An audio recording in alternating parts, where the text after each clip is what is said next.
Gracefully and Frankly is made possible by the Canadian joint formula, Sierra Sil. It is all about the integrity of the product, testing, and the promise you'll feel a difference in your joint pain within 14 days or your money back. And there's a link in their frequently asked questions to help you choose which one's right for you. Sierra Sil is the website you're looking for, sierrasil.com. Sierra like the mountain, Sil with one L, and get 10% off with your code GF. Will you still need me? Will you still feed me? Episode 64. Hello, Miss Lisa Brandt. Hello, Ms. Erin, and how are you this fine week? Oh, good. A step closer to spring. I think that I've finally gotten over the daylight saving time change. And, of course, the Oscars the other night. We're going to talk about that very, very briefly. I know you've heard all about it, but we've got that to discuss. And Lisa went the extra mile and saw one of the movies that made such a buzz. And we're not talking about Barbie, which really won the night. I mean, let's just be honest. I don't know how many times I've watched Ryan Gosling singing I'm Just Ken, and I will watch it again. Yeah, it didn't get all the awards, but it sure got all the attention. He was incredible. And to have Slash and Wolf Van Halen just like they were in the video was pretty cool. And no slaps. Oh, no, I beg to differ. I think that when Trump posted that thing about Jimmy Kimmel and Jimmy slapped him in real time, saying, "Isn't it past your jail time?"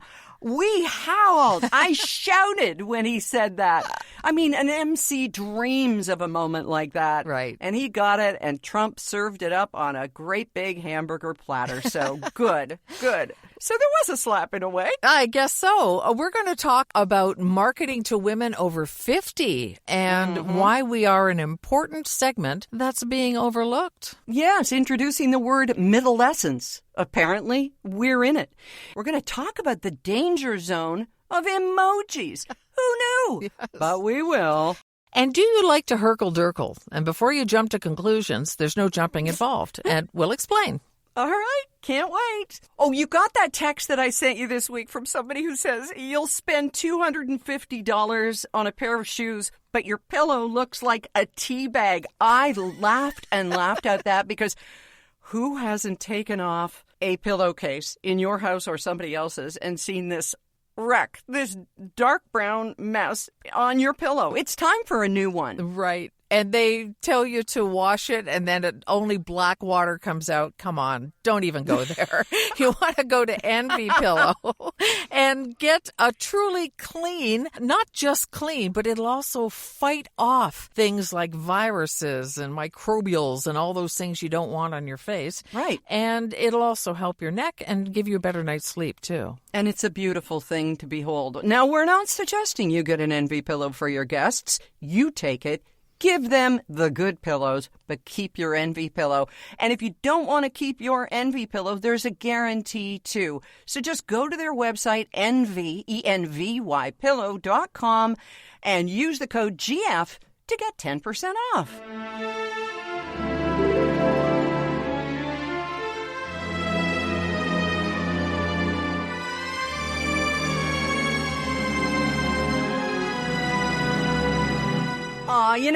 Because we're like 4 days after the Oscars, it's not like we're doing a morning show the day after. But oh my God, didn't you love how early it ended? It was done here at 7:30 on the West Coast, 10:30 in Toronto, and God, it used to go till after midnight. I know, and then we would force ourselves to stay and watch because we didn't want to miss anything, and then we'd have to get up at 3:30 or 4 o'clock in the morning. Yeah, I thought it was perfect. I love Jimmy Kimmel. Yeah. I think he just does a great job. Even if Emma Stone did call him the P word, I'm not sure, but I thought it was great. Yeah, there were a lot of people who had a problem with him joking about, but I think more with Robert Downey Jr. and his past. You have to recognize that this guy came from an orange jumpsuit to a tuxedo with an Oscar in his hand. And he and RDJ, because that's what we call each other, they are friends. You know, Jimmy's got a great relationship with so many of these people just from the chemistry for when they're on his show. And he wouldn't do anything to mess that up. No, he wouldn't. And I think it's fair game when Robert himself has spoken about it so many times and how close he came and how happy he is to be sober and all those kinds of things. Every news organization talked to people who are in recovery. Right. And no one had a problem with it. So Yeah. back off, people. And somebody I read said, yeah, tell me you know nothing about addiction and recovery, because we have to talk about it and we have to joke about it because it keeps it fresh in our heads how messed up we were. You make such a great point. Look how far he's come. And I don't think we've seen the best of him yet. So he's going to be one of those older actors who blows us away. I would have won my entire Oscar poll, I think, the whole ballot, if it had not been for Emma Stone, because I thought, sure, Lily Gladstone had the fairy tale lead up in the whole awards season, and she was amazing in Killers of the Flower Moon. But you saw Poor Things just to see what Emma Stone, her win, was all about. Right. Because remember, we had talked about going to see it maybe when we were in California, Yep. and then all the reviews looked like it was porn. Yeah. And I'm not interested in going to see that. So we watched it the other night, and Emma Stone was amazing. She's absolutely brilliant. She plays a woman who has been brought back to life by a scientist who is experimenting with bodies. This is supposedly taking place somewhere around the late 1800s. It's not really clear. It's London, England. Mm-hmm.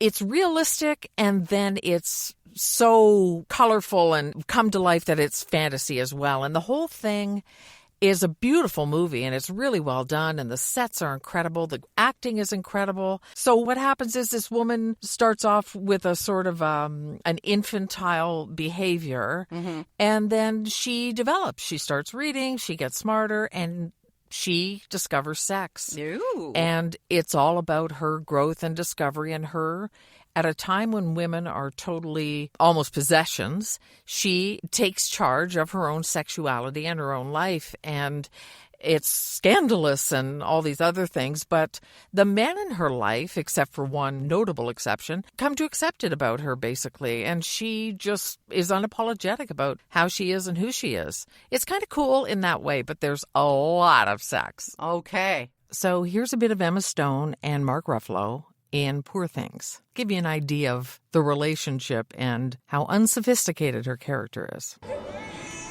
I must go punch that baby.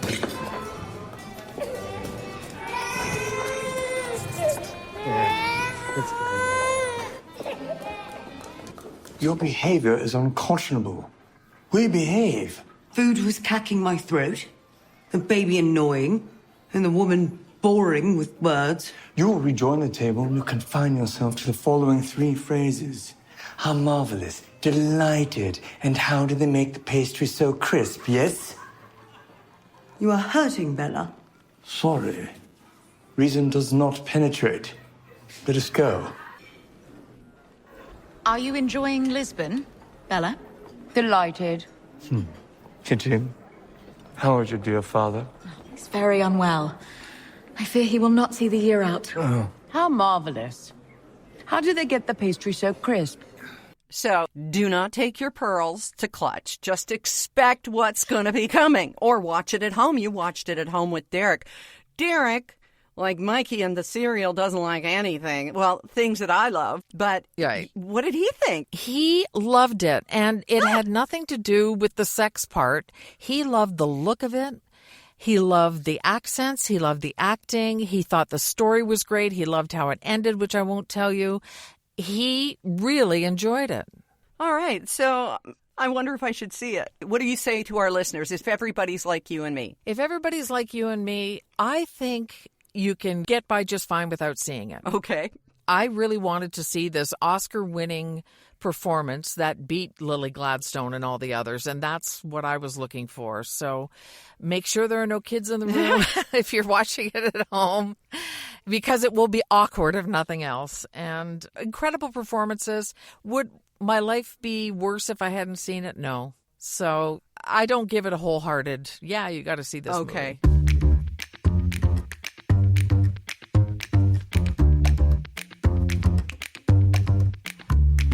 One of the lines that Jimmy Kimmel delivered so wonderfully was talking about after they settled all their strikes, the fact that actors could stop worrying about being replaced by AI and go back to worrying about being replaced by younger actors.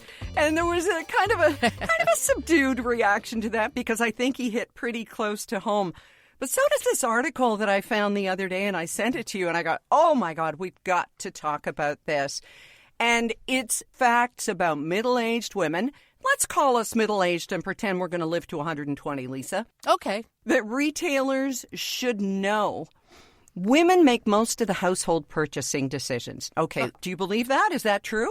I think so. I think if it comes right down to it, if mama ain't happy, ain't nobody happy. And if Derek and I, for example, talking about buying something big and it comes down to one or the other, I think I'm going to win. What about you? Oh, it's very much a shared decision, but sometimes, like, we bought a stand-up fridge freezer just for overflow stuff from the one in the kitchen.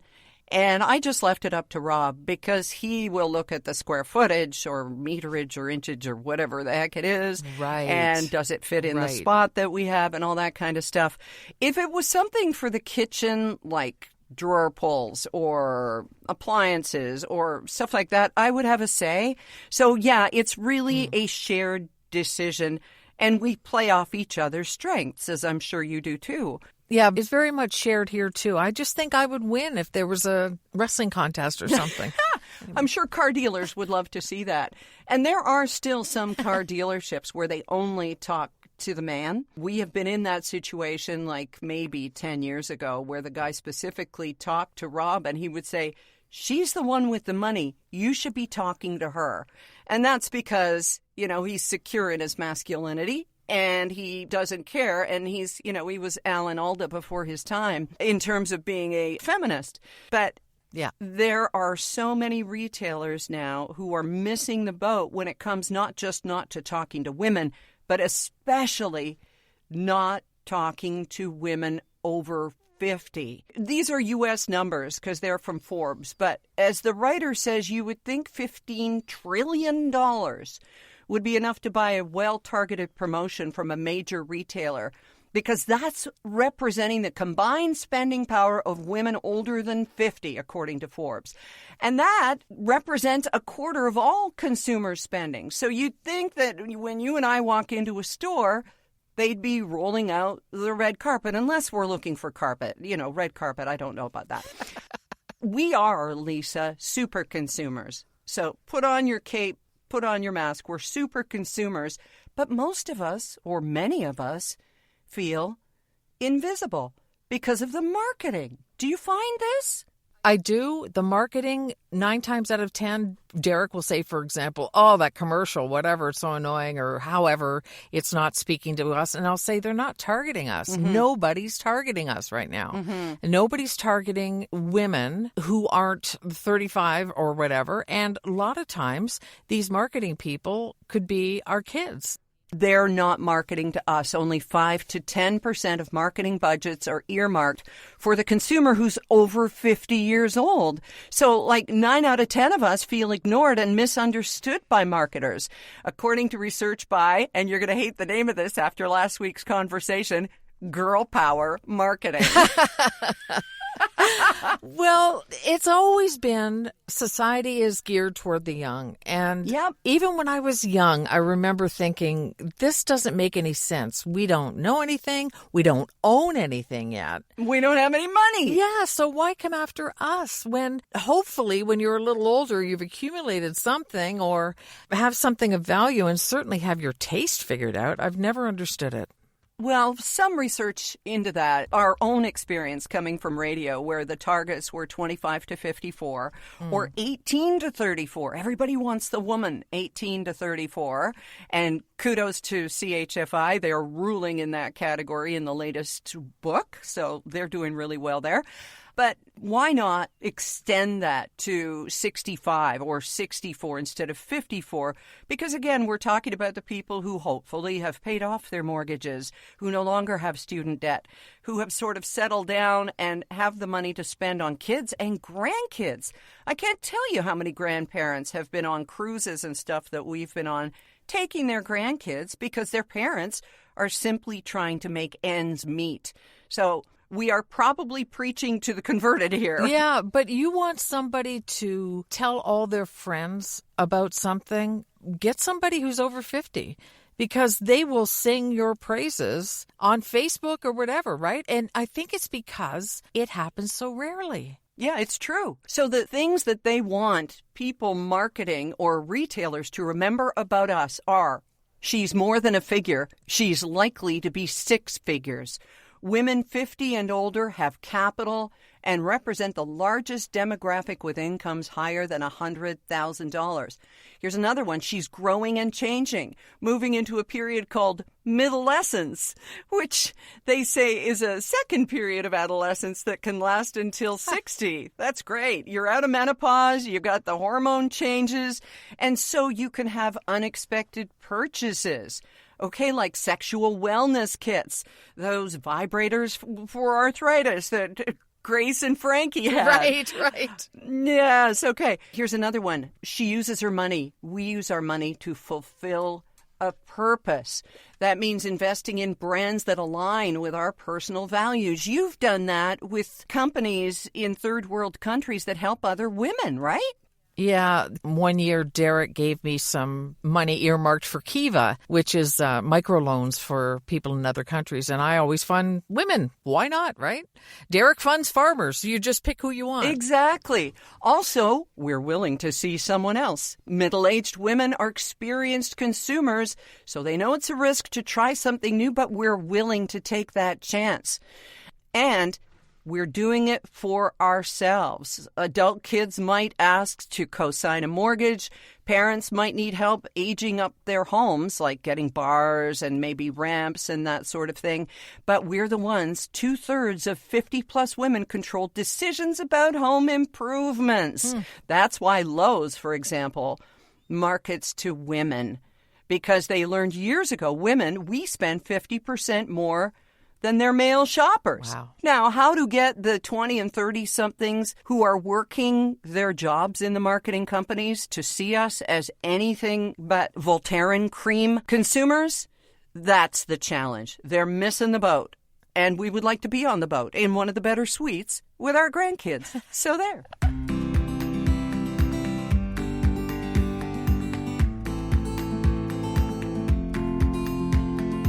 You know, the generation gap isn't just about marketing or the fact that most companies seem to have a lot of younger people now and they don't know how to sometimes talk to the older ones. But do you find when you're texting somebody younger, you can send an emoji and they interpret it completely differently than you meant it? I'm finding that a lot in my life, Lisa. There's one person in particular, but also my sisters as well. And it's the thumbs up emoji. Why does that thumb up carry so much weight? Is that the one you're talking about mostly? That's the one I'm talking about. And on Facebook, for example, in Messenger, it's so easy to hit that one accidentally because the little send thing turns into the thumbs up sometimes, and I end up sending it accidentally. It's to the point now where a couple of younger friends are just like, oh, okay, we know she didn't mean that. But at first, they think that I'm telling them, all right, this conversation's over. I'm not really sure. Okay, one person in my life sees it as a complete blow-off. If I send the thumbs up, that means, good for you, we're done. What I'm saying is, okay, great. I've seen this. Right. But no, it's so weird. And I've had this conversation with Rob because he and his hockey buddies, who are all 60 and up, they thumbs up all the time because they know a thumbs up means, hey, A-OK, Fonzie's here, life is good. Yeah, and maybe that's part of the key there, Erin, is that we grew up with thumbs up actually being done with our actual thumbs and know that it means okay or all right or A or whatever it means, but it just means things are good, right? There's no depth to it whatsoever. There's no hidden meaning. It just is what it is. And I have a sister who, when we're on our sisterly chat, or the coven as I call it, on Facebook, if there's a message and one of the sisters will say, my daughter got a tremendous prize today at work for doing a great job. If somebody just does a thumbs up, that's like, yeah, okay, good for you. Oh. How can little things like emojis, Unless it's the eggplant, and we all know what that means. See, poor things. How could something just so benign pack such a punch? It's a thumbs up. I know, and you make a really good point that I have learned that with some of my younger messenger people that I do need to write a full sentence and say, yay, you must be so proud, that I have to do that kind of thing, or they think that I'm just passing it over like it's not a big thing because it didn't happen to me, which is not what's happening at all. Yeah. Right. So send a trophy emoji. You get a trophy. No, that would be totally wrong. But there's the other thing. If you don't end a message with an exclamation mark, it's taken as either sarcasm, Yep. you don't mean it, or you're in a bad mood. Yep. Good for you. If you say good for you or good for Ava, it's like, good for Ava. You got to do the exclamation point, Lisa. Oh, man. Well, I've got to make sure I do that every time. But I know that there are some people who think it's not enthusiastic enough. So, yeah, sometimes I do 3, maybe 4 exclamation points. But then again, I don't want to fall back to just 1 because then the comparison will be made, right? That's right. Why are you not overly excited about this? Well, It's a lot. This was supposed to make our lives so much easier, Lisa. And it's just, I remember Seinfeld 30 years ago, it was the walk and talk on the phone. That was the big thing, right? So now they could do an entire episode about the emoji. Why did you send that emoji? everything that's open to interpretation is going to cause a bit of a communication problem. My sister-in-law doesn't use emojis ever at all for any purpose, ever. Not at all. And then I've got another friend who sends me 17 different ones in the subject line. You know what? To me, if I see a whole ton of emojis, unless they're not all related to the subject, I'm thinking, cuckoo. Is that wrong?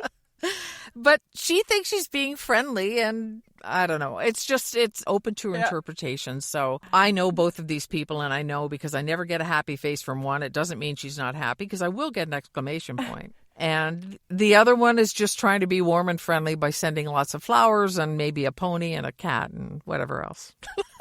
Whatever will make your heart happy. And again, you have to know the person that you're communicating with, and then you know what's in their heart. But can we just say, for the record, and I got this in an email from someone in my circle who's in her 70s, LOL does not mean lots of love. Right. It means laughing out loud. It's like, oh, your grandfather passed away. LOL. No, don't do that. It may have started out as lots of love, but that's a whole different ballgame, okay? That LOL, no, don't do it.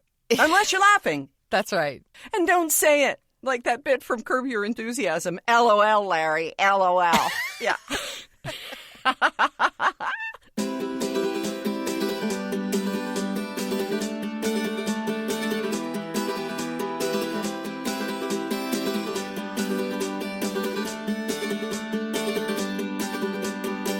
Well, this weekend, St. Patrick's Day doesn't really mean anything in our house, even though I am descended from King John, King of Ireland. Wow. Way back then, but that won't even get you a Bailey's Irish cream. But yeah, just not doing too much this weekend, going to a friend's house for a dinner party. What are you doing? Anything special? Nothing special. Again, St. Patrick's Day, not a big deal around our place. But I wondered if maybe you would spend part of your Sunday Hurkle Durkling. I'm sorry. Is that something that Emma Stone's character did in Poor Things? Lisa. Backwards and forwards and upside down and in the bathtub, on the railing. Is this something from the movie or what is Hurkle Durkling? No, this is a Scottish term for not getting out of bed. So what it actually means is Hurkle Durkle means to lie in bed or lounge about when one should be up and about. So sort of avoiding the day, staying in bed, doing that kind of thing. And now it's being looked at as a form of self-care, that you just say, you know what, I'm busy all week. I'm not lazy. I'm just going to chill out. And Scottish people are connecting with their culture and heritage by doing it, apparently, too. Well, if it's a cultural heritage thing, you gotta do it. I think it sounds like a wonderful idea. I love the idea. Hurkle Durkle. Now, can you stay in bed for half a day? Can you Hurkle Durkle? Can you stay in bed for half a day and just chill? Yeah, I absolutely can. I often do. I'll wake up and I get my laptop and my coffee and our 2 other little furry laptops, and I will stay in bed until they decide they want to go outside. When it comes to your bed, you put your right foot in, you take your right foot out, you put your left foot in, and you are a lazy layabout. And that's the Hurkle Durkle, and that's what I want to do. Because that's what it's all about, Lisa. I want to do it too. Good. But I can't seem to stay in bed. I end up getting up and going, oh, geez, I'm up now. And it's not that I can't relax. I can relax. It's just there's something about staying in bed when I'm not sick. I have trouble doing. I don't know why. Yeah, it's called retirement. But you also freelance, of course, so you have to hustle your fanny down to your studio downstairs. But to me, it is self-care, and I love it, and I don't care if people think I'm a sloth or I'm lazy or whatever. I'm always working when I'm in bed, and, well, not always. I mean, hello, the pay is awful. But, yeah, I think if you want to, and you're not missing out on duties that you're supposed to do, like grandparenting or childcare or whatever like that, then do it. Gee. I agree. Yeah. I agree. And I'm envious. I'm envious that you do this because you're not a slow-moving kind of pondering sort of person. So this is taking some time out to just go, hey, you know what? I'm going to take a little rest. Yeah. I think it's wonderful. And it's apparently good for your heart. And it's good for, I'm sure, your mind. And you're on your envy pillow, so it's good for your head. So, yeah, it's all good. Now, of course, fitness and movement are very important. They say that sitting at work or sitting for an hour is as bad as having a cigarette. So we are not in any way saying don't get out and do that hike or do the walk or anything like that. Just talking about the odd Hurkle Durkle, and sounds good to me, girl. And it's fun to say. Hey, who wouldn't like the odd Hurkle Durkle? That's what I say.